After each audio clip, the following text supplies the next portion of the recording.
One little side note: the red machete, little Dude, web thing. Did you like that? I called that. I called that at the beginning of the season. I didn't pick up on that. I didn't realize Joe had a red machete. Yeah, well, the only reason I called it is because when they said the red machete, I remembered in the, I think it was season 5, when they were at the church right after Terminus, and Rick is talking to the hunters, and he said something to him, and there's a machete with a red handle that I'm going to use to kill you. Yeah.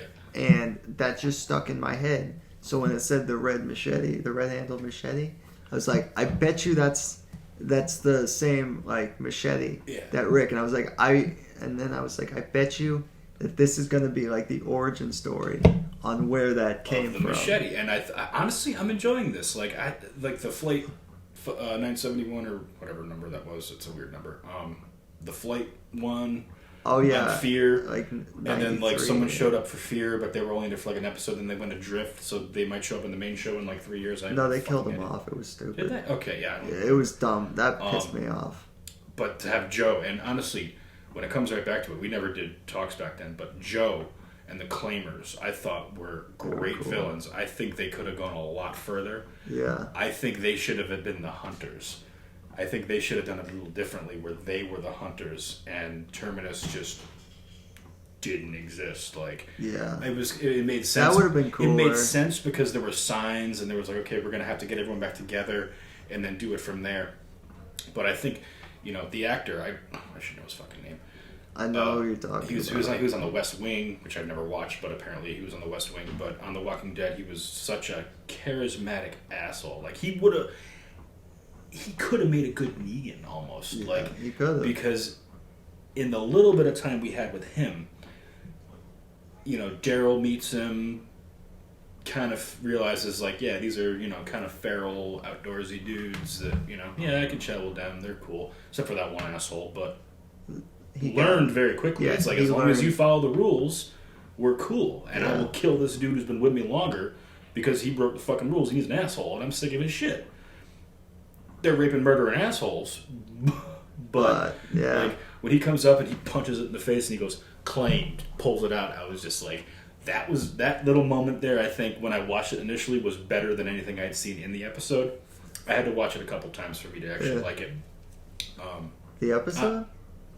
The main episode, the finale. Yeah, I didn't like it watching it through the first time. I thought the episode itself was really good. Yeah. That twist at the end, when you see the buyers, like, that's fucking stupid. See, I had read a spoiler a long time ago. Well, and I was ready for it, so I was just waiting for it. It's like, okay, is Carl gonna die here? Is Carl gonna die here? I was just waiting for Carl to die. I got it spoiled because of you. Not because of you, but you had said... I mentioned it. I was like, let's talk that Carl might die. Like, well, because you said his name, my mom came in that morning and was like, oh, your brother read a spoiler online that a huge character's dying tonight who's very much alive in the comics. It was a 50-50. And she's like, do you want to know? And I was like, no, I don't. You kind of. And she's like, well, it's a big one. And I was like, let me guess, Carl. And she was like, yep. And I was like, oh, well. I was like, hopefully it's not true, because it's gonna be fucking gay if it is. And it ended up... See, like I said, the comic book fan in me is pissed, but... I feel like they spit in the face of the comics. Well, they did it with Andrea, too. They did it with Andrea. They killed off Andrea, and Andrea was supposed to be where Michonne is right now. Yeah. But, they got the Michonne thing going on. But, I mean, alright. Andrea, I guess, you can make it if she died because it was purely just spiteful of Darabont and all that. Yeah, no, she wanted to leave for actor reasons. Chandler Riggs was let go because Gimble needed something shocking because he's a shitty show writer. Because there's nothing. They lost so many viewers because of season 7 that they're just trying to shock us back in. But it's like I was saying with my buddy. They just killed the future. Yeah. Like, this whole show, the whole point of the comics is Rick raising Carl to take over. And I'm assuming handing the torch off to him someday. Yeah, that's what this is all about. Because that's what Kirkman has said many, many times. And, like... He's training Andrew Lincoln's Carl. pissed. Andrew Lincoln was like I read an article where they were talking. He was like, when Scott Gimple called him, and he's like, "You're not gonna like this one," and don't do it. Andrew's like, "Is this your way of telling me I'm gonna die?" And he's like, "No, it's the boy." And then there's about 3 minutes of silence, and Gimple going every 30 seconds or so, "You still there?" And he would hear breathing, so he would stay on the line. And Andrew was just kind of pacing around his house, just being like, "Fuck this, dude. Why?" Like, you killed it. You're losing out on, like, Carl is instrumental on Negan's rehabilitation. He can still do the storylines and... Yeah, no, look, Negan. Rick didn't talk to Negan for 2 years. He left him locked up. Carl went down there every day and talked to Negan. But that could be replaced by some other character. Well, I mean, what about little... Judith. The little... No, not Judith. What about the little kid that was at the Kingdom that Carol gave the gun to, the one that wanted to fight? Oh, him? I think they might be trying to do that. Or even Enid. I know Enid's a weird character. Enid's going to be I'm Sophia. liking Enid now, even though She's Sophia. That's what Sophia's I thought, but now that doesn't matter because Carl's not around. So, because they had that little love triangle going where it's like, man, this crazy feral bitch is like way hotter, but like... My buddy thinks that the Madison from Fear is going to become Alpha. And her son Nick... I hate that theory. Her son Nick is going to be there instead of Lydia. Yeah. That's what he thinks. So Nick is going to take up the role of Carl. No, he'd be Lydia. And Enid would be Carl. I don't know. They've... See, that actually might... No, because you got to see Fear's a couple years in the past, and Nick's what? Well, I mean, age isn't really a huge deal. I mean, if you're... Yeah. And Lydia was older than Carl anyway. Yeah. She was quite a bit older than Carl, from what I remember, because she's at least a couple of years. Yeah. Because she kind of said, like, you're a little too young for me. Lydia is the daughter of Alpha that Carl ends up with in a romantic relationship. Yeah, I should have said that. Because she defects and... helps with the saviors. Not the saviors. Helps the survivors. Yeah. We just call them the survivors. That's what I've been doing. Yeah. Even though it sounds like the saviors, but it's like, okay, we got Alexandria, Kingdom, Hilltop. It's like the good people. Yeah. Even though there's bad people in all those societies, which, like, there's some stuff in the Kingdom, like... they don't talk much about the Kingdom. Well, they did the thing that there's a character called David, who kind of takes up the throne after Michonne leaves, and he's very loyal to Rick. He knows what's up because there's people at the Kingdom who are like, yeah, fuck this, we need to take care of ourselves. Like, we can't help him. And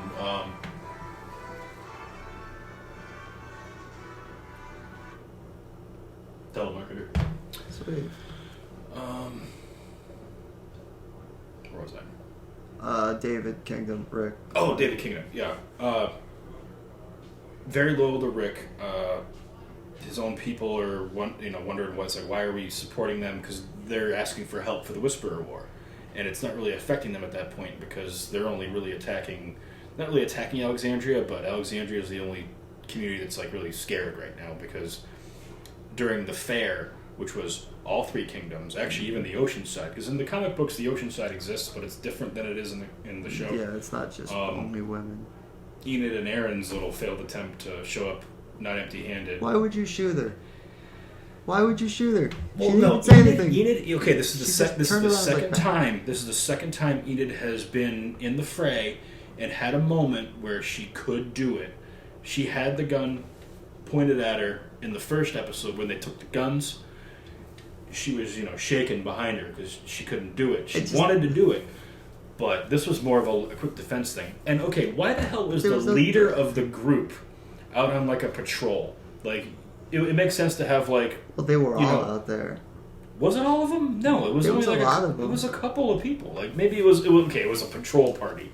But like, why would the leader? Maybe the leader is one of those lead by example types. No, she was. I don't know, man. She always had she had a limp. She was like old. I just didn't. Why would she be out there in a hoodie, like jumping on people in the woods? It's like that's how you get shot. But like, it was just like Enid and Aaron showed up, they stop off at a distillery because they wanted to bring some booze, something. You can't come empty-handed. Like, hey, sorry we stole all your weapons and ammo. Yeah, come help us in this war. But you just killed the leader, and I don't think that's going to... screw that booze. Yeah. Oceanside's very strange. And one of the theories of Oceanside is because we've seen a lot of Negan being very, very merciful. And there was one moment in the episode where Negan was in the train car with Gabriel. Before that, when they're doing the what you see from the inside of the sanctuary during the premiere, where they all show up and they fire the guns, and they're like, I was in a meeting. The meeting that you see, I lost my train of thought. You see Negan talk to Simon when Simon suggests, hey, we just kill everybody at the hilltop and see what happens. He also said, take a flyer. People are speculating they have a helicopter. No, apparently they don't, because take a flyer is actually, if you go on Wikipedia, it's actually a turn of phrase. It's to say take a chance.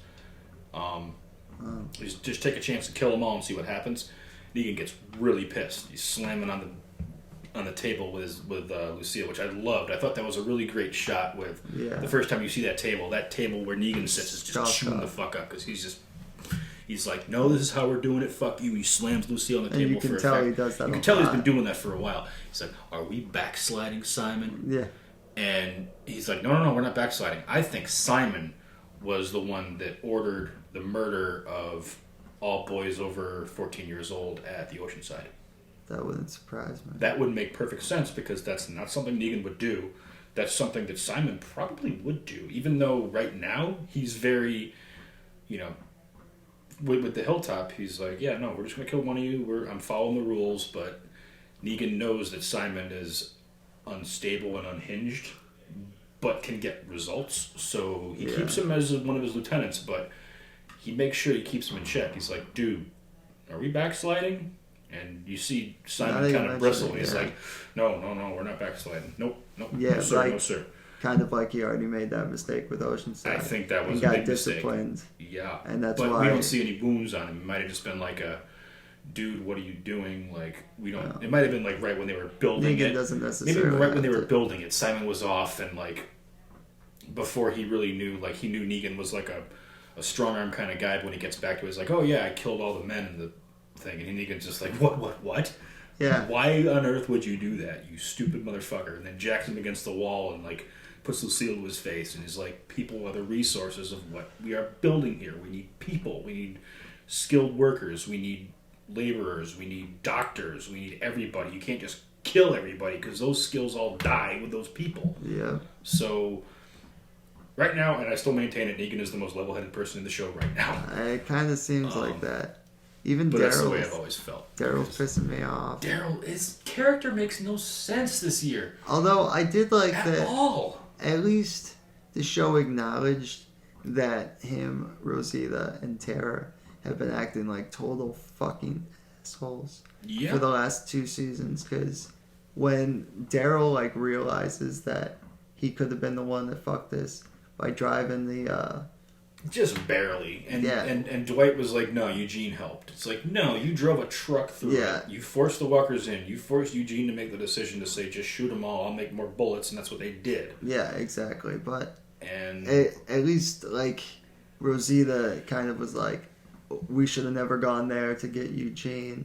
Rosita actually made sense a little bit in the last episode. That's what it's like. Not the last, the one before it. At least they acknowledged that all 3 of them now seem like they're going to get their heads out of their ass, because they all kind of realized, like, yeah, we've been kind of just making selfish, bad decisions. Yeah, if they hadn't done that, the Saviors would probably still be stuck in the Sanctuary, because Dwight would have thwarted any other attempt by Eugene, because he did it already. Yeah. The only thing that let him out and made him force their hand was Daryl driving that truck in, which, by the way, if you're going to put a cinder block on a truck and get out and run away, I understand that for walkers, but right now, it's like, you ever see a Western where like that cowboy gets shot with an arrow out on the plains or whatever, and instead of pulling the arrow out, he breaks it off because the blood, it's preventing the blood, it's preventing you from bleeding to death. Yep. You're going to leave it in there until you can get medical attention. And they're designed to so do he just went more damage. Went right through it. He made like a little bitty, tiny little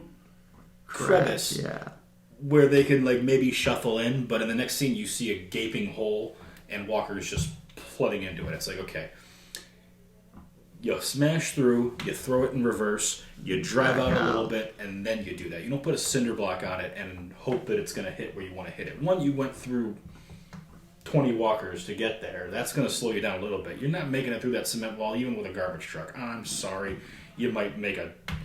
this is Siege 101. They did that in Lord of the Rings. They get, they're slamming the door with that giant trunk of the tree, and it just slams right through, and it plugs a hole up, and then they can't shoot arrows at him for a minute, and it pulls it back again, and then it finally breaks through. But, you're working with a tiny hole. Yeah, well, this is science, so...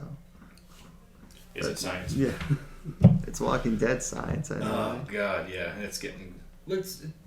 They're trying to stay as grounded as possible, but I think most of their mistakes is just budget and writing. Sloppy, yeah. Yeah. The actors, I can't say anything bad about any of the acting. They're honestly, other than Chandler Riggs throughout the first 8 seasons, hasn't been a great actor, so... he grew up on the show. He was a child actor. They got him on for the pilot. They're like, yeah, you're a cute kid. Fuck it. Let's see what happens. And then the show progresses for 7 years, and there's a lot of scenes where it's like... Somewhere around season 4, he kind of caught his stride. I think he was about 15 or 16, where he was able to like, okay, I see what this is, and I can do it this way. But like young kids, like especially Judith, like it's really hard to get kids that age to emote the way you want them to. Like when Michonne's kissing her goodbye, it's like she's barely even looking at her. Like she don't give a fuck about Michonne. Yeah. I hope Judith lived long enough to say "mommy" to Michonne. That would be cute and adorable and lovely. But who the fuck knows? Judith is gonna have to take Carl's. But she can't though, because unless Rick locks Negan up for 15 years, yeah, not take Carl's position in that regard. But I mean, which they might, as far as the show, they might be able to do actually. The show would have maybe they could write it so Negan's actually in jail for like 5 years. 5 years, and then Judith is actually, around Carl's age where he should be in the comics, like. But right around there, he's old enough. Like he's in his teens. Like he's giving him dating advice and like talking to him about his dad. Like, yeah. He becomes this like pseudo mentor almost. Like that's why he goes down there and talks to him. It's like, my dad's gonna tell me what my dad's gonna tell me, but you're not gonna lie to me. Yeah. You're not gonna lie to me to spare me. And for the most part, Rick's not doing that either at this point. But he's still a dad, and he still wants the best for his son. And here's something I picked up on, which confuses me. In the first episode of this season, Rick has that like flash forward where he's old man Rick. And he's like, they're getting ready for the fair. You see Carl. And they go outside, and Carl's there. Well, you see a silhouette. You don't. It's really Carl. See I watched it again. You can see the eye patch. Chandler Riggs, yeah. It's definitely the eye patch. It's Carl. So, Carl's not there in real life anymore. So that was a dream. That was a premonition of what could be. Does that mean they're not even going to go with that storyline now?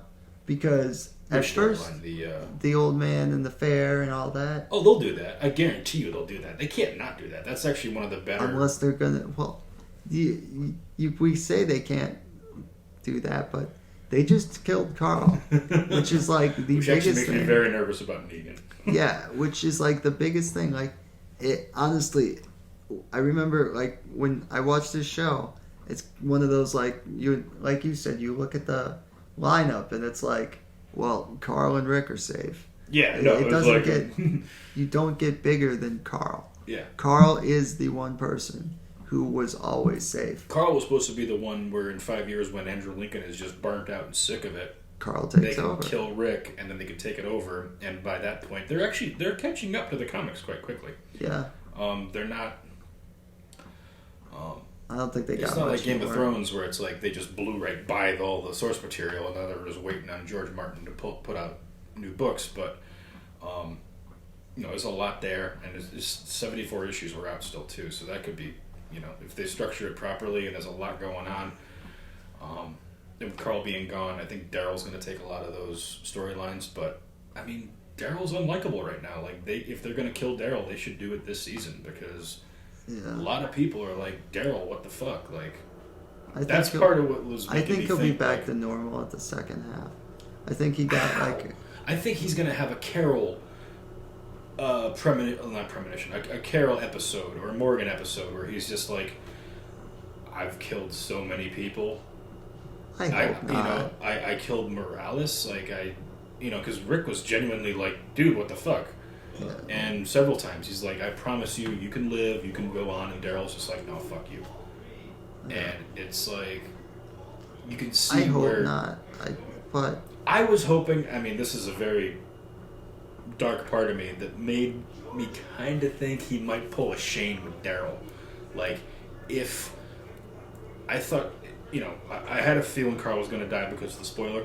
I was thinking Carl was going to die, but it was going to be Daryl's fault. Like, Negan kills Daryl, or one of the Saviors kills... Carl. One of the Saviors kills Carl, or Negan kills Carl, and it's 100% the fault of Daryl for letting them out. And then Rick just goes full bear Jew on him, and just, like... Yeah. He's like, he just shames him to death. Like, you were my brother, how could you do this to me? And, like, the whole time Daryl's, like, not fighting back. He's like, yeah, no, dude, I get it. I totally get it. It's like getting thrown out of a bar. It's like, yep, I get it. Yeah, I earned that. I earned that. Yeah. Bye, everybody. I gotta go. Yeah. I'm hoping Daryl, because when Rosita kind of basically was like, yeah, you fucked up. Yeah, I fucked up. Let's fix it. That's the most you can do. How do you fix it at this point? No, you fucking screwed the pooch. Right, You're hiding in a sewer right now. It's only a matter of time before Negan finds you all. Yeah. Her whole point, though, is, yeah, we all made mistakes. Now we just got to kind of man up and deal with it. So I'm kind of hoping that Daryl, realizing that he fucked up, is going to put his head back in the game to where it's like back Team Rick. But it never should have been out of the game. Like, it shouldn't have been, from the season premiere of 7. It should have been. When you see him, he just realizes, wow, my actions got someone I cared about killed. And now he's going off the grid and off... Again. Completely going against what Rick wanted. Like, blatantly. Like, people are saying, dude, what are you doing? And he's like, we're doing this. We're into this right now. He's like, there's people in there. There's families in there. We can't do it like this. It's this brutal tactics of war. And Negan actually understands all this, where you can't kill them all. It's like, if they're fighting you and they kill a lot of you, you kill a good amount of them, but you keep enough of them alive to keep working and keep your system going, because that's a system you've created. Without the internet and telephones, there's radios and stuff, but it's really hard to maintain a society like that. Negan's is actually a very heavy crown on his head. He wears it like a diva, but he's doing work. Like, there's a method behind his madness, and still to this day, like on the show, he's killed less people than Rick and company have. They went around murdering everybody. They didn't come to him collectively. If they came to him collectively and was like, we're gonna kill you, Negan, it's like, hey, can we just fucking talk about this? Can we, like, actually sit down as leaders and make this something where we're not under your thumb, where we can kind of have, like, a council, maybe? Yeah. We'll all be sitting in there with you. You have your lieutenants. Those are military pseudo, like, underbosses, basically. Yeah. Let's make this so we have actual leaders, not people cracking a whip. Like, we need someone to rally behind, because we've got the numbers now where we can actually build something. And that's, Rick basically says that at the last minute in the comics before he cuts Negan's throat and saves him. Doesn't cut it like all the way, but he cuts it enough where it's like he's gonna die. Well, he was gonna if he doesn't get treatment immediately. He cuts it enough that Negan snaps Rick's leg, like bends it back, like one of those videos you see him doing on a skateboard where it's like, oh my god, holy shit, just snaps the shit out of it, and then. Rick's laying there with his leg all mangled. He's like, fix him, save him. Just don't worry about the doctor. There's only one doctor there, and he's like, dude, I gotta fix you. I gotta set this leg. If I don't set this leg, you're never gonna walk again. That's you're bullshit, gonna walk with a cane. By the way. That's not true. In real life, you have several. The doctor could have waited a couple days and still said it. Right. But it's like, with Negan, it's like, oh yeah, he needs. he's gonna die if you don't. Gonna want to fix that pretty quick. Yeah. But when I was reading, the doctor's like, I can save him, but if I don't save him, if I don't fix your leg right now, you'll never walk again. Yeah. It's kind of like, no, that's not true, doctor. Yeah. Like, save Negan. There's still plenty of time There's to fix plenty of Rick's time. leg. But I mean, Rick's been through a ton of shit, and he hasn't lost his arm or his hand. I'm hoping he loses his hand in this season, honestly, because this really the most. At this point, I because he's had it gone the whole time, but like one of the most iconic like panels in the comic is where like he's learning the shoe. It's in the New Beginning. No, not even in the New Beginning. You get that splash page where he's got that, the hook, the double hook. It's the one that Earl made for him because he's got that little thing that goes over string on it. So when he does, he can actually pick shit up. Like it's crude, but it's nice. But they just killed the blacksmith. Yeah. He gets one line, and it's like, well, Carl's dying, so we don't need this character. Bang! But it's like, wait a minute, you need this character. He's a fucking blacksmith. Like, yeah, well, they'll find a new one, I'm sure. Yeah. I mean, yeah, he had apprentices. I mean, because in the comic, he did have several kids that were there trying to learn from him. And when Carl goes there the first time, he's like, oh, I thought I was gonna be your apprentice. He's like, dude, I can do 2 at a time. Like, yeah. Wow. Which I thought was cool. Like, he's learning how to forge metal and make stuff. Like, I can't believe Carl's dead. I know. It's like the one person. And who can they kill now? Like, they can kill anybody. Yeah, they can kill Rick. They can kill Negan. What death is going to kill Carol? They can kill. But like that's not what I mean. I mean like, they kill people off to get everybody talking. Yeah, and like, oh my god, I can't believe they killed Carl. That was like the one person that's safe. Yeah. So now it's like no death can compare to that. If they killed Michonne, it's like believable because it's like. But that kind of brings back the suspense of it, where it's like, wow, if they killed Carl, like they could kill anybody. They probably won't, because now they're clinging on to these characters that have been around for years. I'm just saying, I just don't think any death at this point could ever be as shocking as Carl's. Well, I really think that as far as the most shocking death that you could think of on this show is Carl. That is literally the most shocking death. The only other one is Rick. And other than that, it's like, yeah, we've always known that anyone can die at any moment, but nobody thought Carl could die. In the comic, yes. In the comic, that's true, and now we've show, been talking for a long time about, like, plot armor. Yeah. And, like, things that would have gotten, Daryl and Rick should be dead right now because that was just shitty camera work and effects. Like, yeah. But Carl was always safe.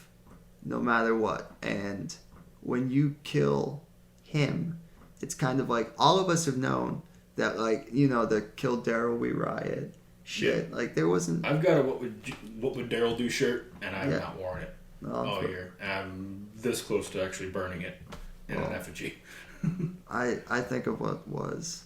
I like Norman Reedus, so I will always support Daryl. I do too, but like I can't. He'll be back. I have to believe. Just believe. He'll be back. I don't. I can't. I'm done. I'm done with Daryl. Like, Daryl's. I mean, I'm willing to accept it, but right now I would be completely okay if Daryl died. That's an unpopular opinion. I know. I don't know. I don't want him to die. I think he'll come back. I think he lost his way, but I think he'll come back to normal. It's a tough time for everyone. And he's got his vest back from Dwight. So yeah, that was his last little bit of like. That part was awesome. That was pretty cool. Yeah, that was him just like back. Taking this. Yeah. Like, you can join us. Just give me my goddamn vest. They did stay their hand. Like when Dwight was driving them into the roadblock.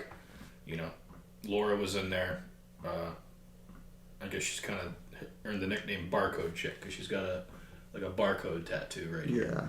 Kind of cute, but I was about to say I think that's hot. Yeah, no, I like Laura, even though her first option was to shoot all the workers coming up the stairs. So I was like, no, I don't agree with that. But she seems capable, and because I guarantee you, she's getting back to Negan.